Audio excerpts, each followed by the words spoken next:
আমি মুজাহিদুল ইসলাম ওশান আজকে উপস্থিত হয়েছি 10,219 পদের প্রাইমারির সহকারী শিক্ষক নিয়োগের যে সার্কুলারটি হয়েছে বর্তমানে এটির আবেদন প্রক্রিয়া চলমান রয়েছে। তো আজকে আমি উপস্থিত হয়েছি দ্বিতীয় পর্ব নিয়ে, অর্থাৎ গতকালকে আমি প্রথম পর্বে 3টা বিভাগের শূন্যপদ সম্পর্কে আপনাদেরকে ধারণা দিয়েছি। আর কে কোথায় থেকে দেখছেন অবশ্যই জানাবেন, আর পাশাপাশি অবশ্যই শেয়ার দিবেন, কারণ এতে করে হচ্ছে যে আপনি যদি শেয়ার দিয়ে রাখেন আপনাদের নিজ উপজেলা আপনার যে বন্ধু বান্ধব আছে বা আপনার যারা প্রতিবেশী আছে সহপাঠী যারা আছে সবাই আপনার এই লাইফ থেকে উপকৃত হতে পারলো যে তার উপজেলায় কতটি শূন্যপদ আছে। বরিশাল বিভাগ এতক্ষণ ধরে যারা অনেকেই যুক্ত ছিলেন, ঠিক আছে, 416টি শূন্যপদ আছে, 416টি শূন্যপদ আছে, ঠিক আছে।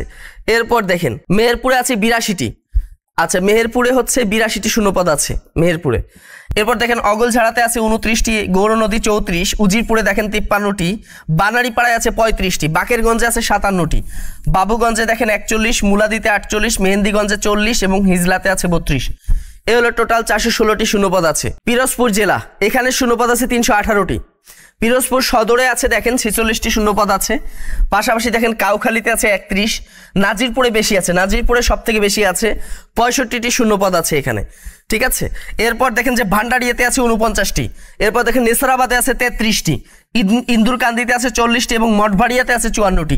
এই হলো টোটাল 318টি শূন্যপদ আছে, ঠিক আছে, টোটাল 318টি শূন্যপদ আছে। বরগুনা জেলার শূন্যপদ হচ্ছে 392টি, বরগুনা জেলায় শূন্যপদ হচ্ছে 392টি। আমি আগে বলেছিলাম যে বরিশাল বিভাগের শূন্যপদের সংখ্যা একটু বেশি, ঠিক আছে, বরিশাল বিভাগের শূন্যপদের সংখ্যা একটু বেশি তুলনামূলক অন্যান্য বিভাগ থেকে।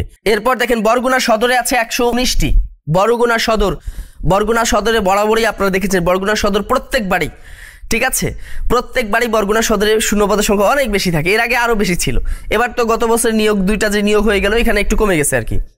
এরপর আমতলিতে আছে 44টি, তালতলিতে আছে 70টি, এছাড়া দেখেন পাথরঘাটা এখানে আছে 61টি, বামনাতে আছে 35 এবং বেতাগিতে আছে 63টি। এই হলো 392টি শূন্যপদ রয়েছে, ঠিক আছে, 392টি শূন্যপদ রয়েছে। এরপর দেখি পরবর্তীতে দেখেন পটুয়াখালী জেলা, যারা এখানে আছেন গলাচিপা, তাই না, পটুয়াখালী জেলা, এই পটুয়াখালী জেলায় যারা এখানে আছেন এখানে দেখেন 281টি এখানে শূন্যপদ আছে, 281টি। অনেকে এখানে মন্তব্য করতেছেন, মানে আপনারা একটু বুদ্ধিমত্তা দিয়ে মন্তব্য করবেন যে আপনারা হয়তো দেখেছেন 2023-এর যেটা, এটা গুগলে সার্চ দিলেই তো পাবেন। এই যে বিভিন্ন আমরা দেখেছি পেজে বা গ্রুপে দেখা যায় বিভিন্ন তথ্যগুলো ছড়াচ্ছে, এগুলো হচ্ছে 2023 সালের, ঠিক আছে। এই যে জনি পল আছেন, আপনি একটা কমেন্টস করেছেন ভাই এগুলো একটু চেক দিয়ে দেখেন, গুগলে সার্চ দিবেন 23-এর এগুলো তথ্যগুলো, এটা নিজেরাই তো একটু সার্চ দিলে পাওয়া যায়, ঠিক আছে। এরপর দেখেন আর এখানে যে তথ্যগুলো এগুলো হচ্ছে আপডেট তথ্য। এখন দেখেন পটুয়াখালী সদর আছে 40টি, কলাপাড়াতে আছে 43টি, গলাচিপা আছে 37টি, দশমিনে আছে 41টি, বাউফলে আছে 56, মির্জাগঞ্জ 14টি, দুমকিতে 19 এবং রাঙ্গাবালিতে আছে 31টি। এই হলো কথা, আপনাদের এখানে শূন্যপদ আছে 281টি, ঠিক আছে। এরপর দেখি ভোলা জেলার শূন্যপদ, এতক্ষণ ধরে যারা ভোলায় ছিলেন ভোলাতে দেখেন 347টি শূন্যপদ আছে, এখানে টোটাল 58টি শূন্যপদ আছে। এর ভিতরে দেখেন ব্রহানউদ্দিন, দৌলত খান, লালমোহনে একটু বেশি আছে মনে হয়, লালমোহন এখানে 82টি আছে।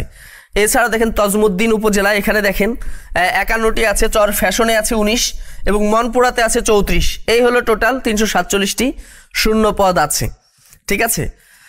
আচ্ছা ঢাকা এবং চট্টগ্রাম, ঢাকা চট্টগ্রাম দেরি আছে, ঢাকা চট্টগ্রাম এই তথ্যগুলো আমরা সংগ্রহ করতেছি, যেহেতু এইগুলো সার্কুলার আগে হয়ে গেছে এই জন্য এগুলোকে বেশি প্রায়োরিটি দেওয়া হয়েছে, পরবর্তী এগুলো আমরা বলবো অবশ্যই।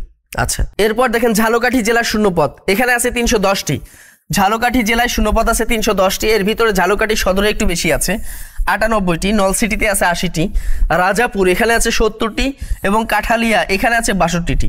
এই হলো টোটাল 310টি শূন্যপদ রয়েছে। আচ্ছা 2-1টা উপজেলা যদি মিস হয়ে যায় কোথাও থেকে তাহলে বুঝবেন যে এই তথ্যগুলো এখনো আমরা সংগ্রহ করতে পারিনি, সংগ্রহ করলে অবশ্যই আপনাদেরকে জানিয়ে দেওয়ার চেষ্টা করব। তো প্রথম ধাপে যারা এখানে যুক্ত হতে চান তারা আমাদের এই যে প্রাইমারি প্রথম ধাপ বুলেট লাইভ ব্যাচ, এই ব্যাচে যুক্ত হতে পারেন, ঠিক আছে, এই ব্যাচে আপনারা যুক্ত হতে পারেন।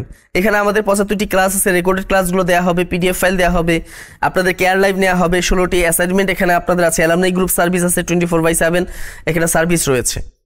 এছাড়াও দ্বিতীয় ধাপ যারা ঢাকা এবং চট্টগ্রাম বিভাগে যারা পরীক্ষা দিবেন তারা আমাদের এই ব্যাচে যুক্ত হতে পারেন। আচ্ছা আমি আবারও বলি, রাজশাহী বিভাগ, খুলনা বিভাগ এবং রংপুর বিভাগ এই 3টা বিভাগের শূন্যপদ আমি গতকাল বলেছি, একটু বিদ্যাবাড়ি পেজে একটু যদি আপনি স্ক্রল করে নিচের দিকে যান গতকাল আপনারা দেখতে পারবেন, এগুলো অলরেডি আমি বলেছি। ময়মনসিংহ বলেছি, তো আমাদের এই যে কোনো চাকরি সংক্রান্ত তথ্য অর্থাৎ প্রাইমারি চাকরি সংক্রান্ত বা যে কোনো চাকরি সংক্রান্ত তথ্য জানতে এখানে যদি আপনারা যোগাযোগ করেন তাহলে এই নম্বরটিতে আপনারা যোগাযোগ করে যে কোনো চাকরি সংক্রান্ত তথ্য আপনারা জানতে পারেন, বিশেষ করে প্রাইমারি যে চাকরিটি, ঠিক আছে, প্রাইমারি চাকরি সংক্রান্ত যে কোনো চাকরি সংক্রান্ত তথ্য আপনারা এই নম্বরটিতে যোগাযোগ করে জানতে পারেন। এছাড়াও আমাদের যে ওয়েবসাইট আছে বিদ্যাবাড়ি.com, হ্যাঁ এখানে দেখেন, এছাড়াও দেখেন যে এখানে এই যে আমাদের যে ওয়েবসাইট আছে এখানে যদি আপনি সার্চ দেন তাহলে এখানে বিভিন্ন কোর্স সংক্রান্ত তথ্যগুলো এখানে জানতে পারবেন। শুধু তাই না, আপনাদের জন্য অনেকগুলো এখানে সার্ভিস যুক্ত আছে, ফ্রি এক্সামের ব্যবস্থা আছে, অবশ্যই আপনারা এখানে যুক্ত হবেন। তো আমি আবারও বলি, গাইবান্ধা জেলা, রংপুর জেলা এগুলো হয়ে গেছে, এগুলো গতকালকে আমি বলেছি। রংপুর বিভাগ, রাজশাহী বিভাগ এবং খুলনা বিভাগের যে তথ্যগুলো এগুলো আমি গতকালকে দিয়েছি, ঠিক আছে। তো সবাই ভালো থাকবেন, সুস্থ থাকবেন।